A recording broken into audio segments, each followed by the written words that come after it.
Wir wurden dann, als wir zum Lagerplatz kamen, um die Kohle von den Lastwagen zu entladen, das waren 4 Lastwagen und jeder Lastwagen hatte 3 Arbeiter. Und wir fuhren immer alle zusammen in Kolonnen. Das waren 4 Traktoren und jeder Traktor hatte 2 Anhänger. Und als wir zu dem Lagerplatz kamen, hat schon SS auf uns gewartet, auch mit Lastwagen, und die 12 Juden, die dort gearbeitet haben, wurden verhaftet, kamen auf diese Lastwagen und dann fuhren wir noch zu anderen Plätzen, wo sie auch Juden abholten, bis dieser Lastwagen voll war, kamen wir in ein Sammellager.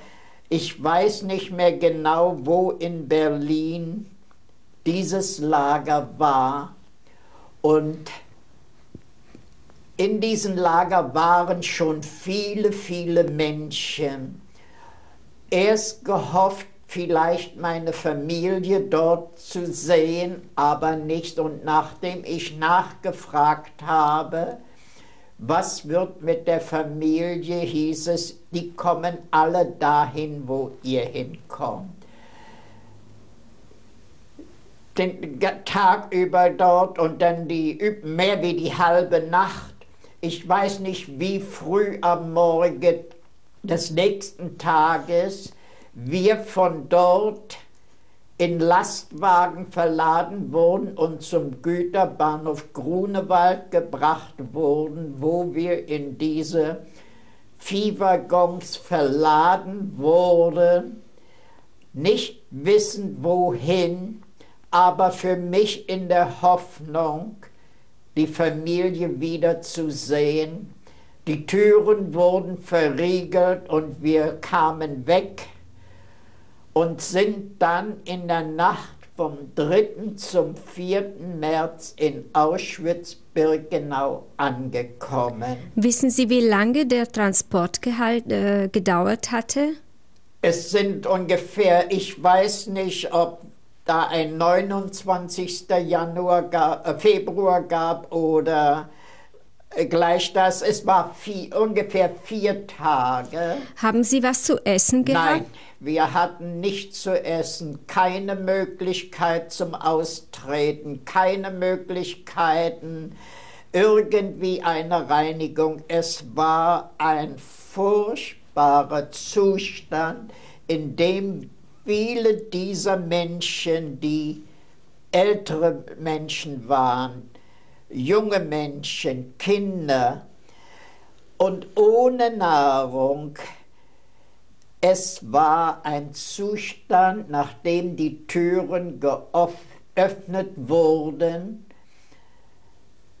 wie wir die Menschen dort ankamen. Es war schon ein Zustand, wo die meisten überhaupt nicht mehr menschlich waren. Es war ein Zustand, der unbeschreiblich ist, verdreckt, verschmiert vom eigenen Kot.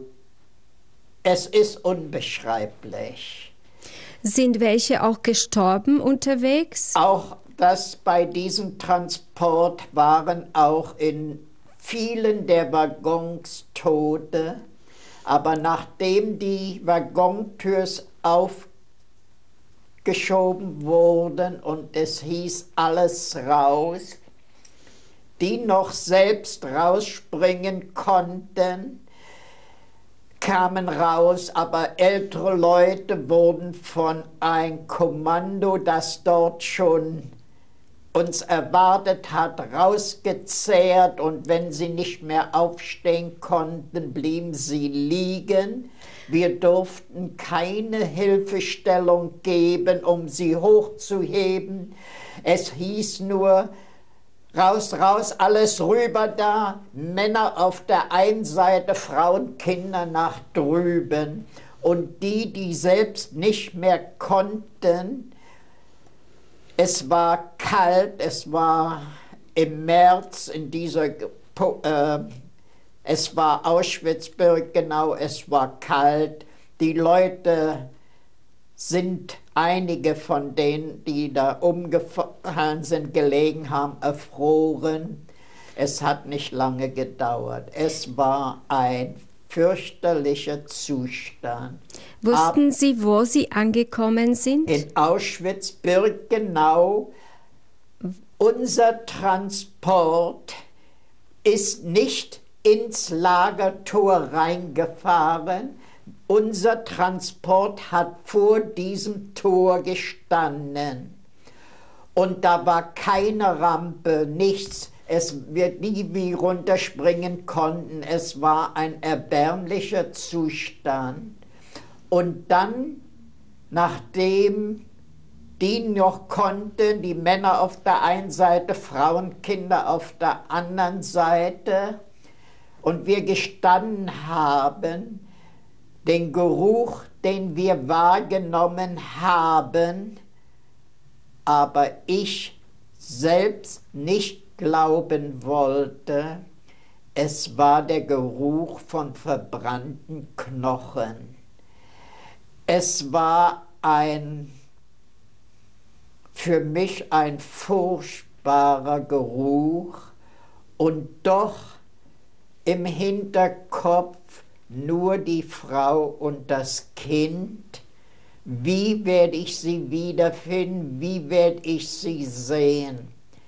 Nachdem dann Männer auf der einen Seite an einen vorbei mussten, wo 2 SS auf der linken Seite stand, 2 SS auf der rechten Seite, und es hieß, Alter und Beruf angeben, wenn wir dort vorbeigehen. Eine Daumenbewegung wurde gemacht, einige links, einige rechts. Als ich kam zu dieser Zeit, ich war 29 Jahre, Bäcker von Beruf, ging der Daumen nach links. Nachfragen bei Leuten, was bedeutet die darüber, die da, von dem wusste keiner.